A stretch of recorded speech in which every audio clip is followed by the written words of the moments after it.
Hey guys, and welcome to Should You Buy It, where all we do is talk a little bit about the game and whether or not we think it's worth the cost.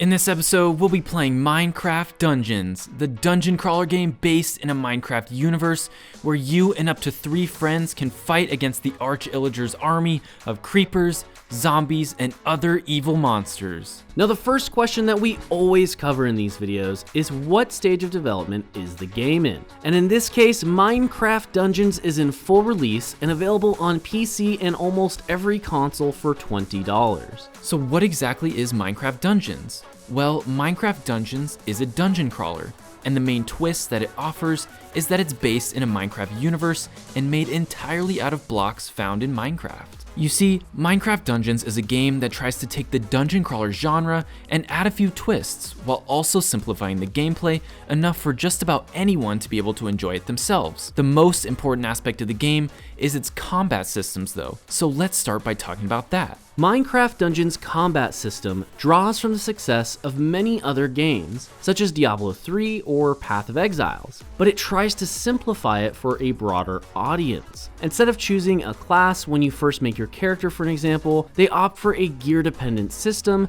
that doesn't rely on classes in order to get its abilities. You will find things called artifacts throughout your travels. These will give your character an ability of some kind. Some examples of these are the Boots of Swiftness, which will give you a short burst of speed, or maybe the Mushroom, which will give you a short burst of attack speed. There are some pretty crazy ones though, like the one that will shoot out a laser beam that uses the souls of your enemies as fuel for it. However, the combat system doesn't quite stop there. They also have 3 slots, one of which is your melee weapon, another is a ranged, and the last is an armor slot. The melee weapon and ranged weapon slot each offer drastically different options from which you can choose from. For an example here, you could use super fast daggers that hit for low damage, or a really slow 2-handed sword that hits super hard. For the bow slot, you could run a rapid fire bow or run a multi-shot bow that shoots in different directions. The armor also has similar things, but they feel less impactful as they are just slight buffs into a certain category, like range damage, for example. Don't worry though, as the game does offer a bit more in the gear aspect. They also add in enchantments, which are essentially points you can spend on your armor and weapons in order to give them special additional traits. These can vary from spawning a bee that will help you in combat, to leaving flames behind you every time you do a dodge roll, or maybe you just want to increase the damage of your weapons by an additional 10%. At the end of the day though, this is just a nice addition to the progression of your character.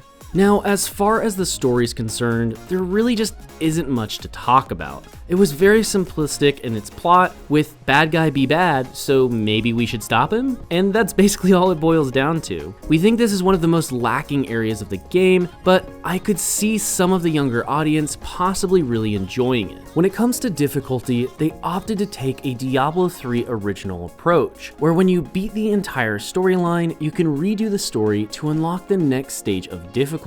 To be fair here, the game can be really easy if you do choose to play only on the beginner difficulties, but for the most part, about halfway through or so, I started to really feel that difficulty getting more and more intense, up to the point to where I actually needed to focus in order to avoid death. Needless to say, I was not exactly expecting this in a game based in a Minecraft universe. By the time I reached the final boss on my first playthrough, he was much harder than I would have expected from the beginning of the game.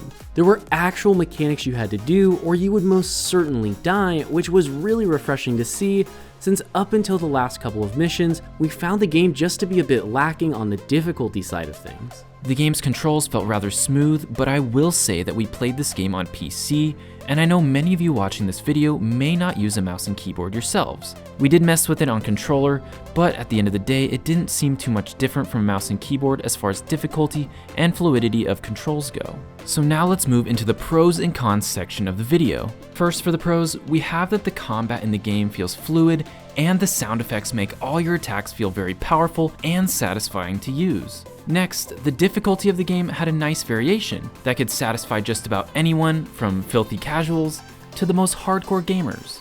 And last, this game runs great on just about all new and dated hardware, so no matter what setup or console you own, as long as your computer wasn't made before you shouldn't have any problems running the game whatsoever. Now for the cons. First up here, we have that the story was just little to zero. There really wasn't much as far as the story goes. They just said, hey, there's this bad guy and, you should stop him. And that's pretty much it. So I definitely did not enjoy the story in this case. Next up, we just felt like it was a dumbed down dungeon crawler compared to other games similar in the genre.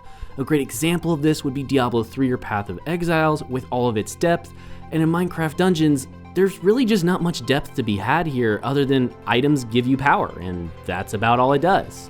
And finally, it just runs out of steam. Honestly, the game was pretty fun and interesting at the beginning, but as you went on after the first few hours, it just became very, very repetitive, and it resulted in me just kind of not wanting to play it. And so we feel that the game just really runs out of that power and that steam to keep that urge of you wanting to play, and instead opts for just a very repetitive, grindy system. So now it's time for the rating for the game. And when we rate games, we want to get 1 hour of enjoyment out of every $1 that we spend on the game. So for this game in particular, in Minecraft Dungeons, we would want to get roughly 20 hours of enjoyment out of the $20 that we both spent on the game. And after putting 24 played hours into this game, we give it 4 out of 10 potatoes. Yeah, Minecraft Dungeons, it was a fun experience, but its repetitiveness began to quickly show the more we played it. On top of that, the story was absolutely awful and offered no depth whatsoever. I would describe this to be a game for someone to play with a younger sibling, or maybe probably a friend who's just really into Minecraft, as the game becomes so stupidly repetitive that if it wasn't for playing with a friend, it would have been extremely hard for me to get my 20 hours out of it. Now, if you want more money-saving content, consider subscribing to our channel, where we release new videos every single week where we spend the money so you don't have to. Make sure you guys smash that like button, and as always, thank you so much for watching, and we will see you next time.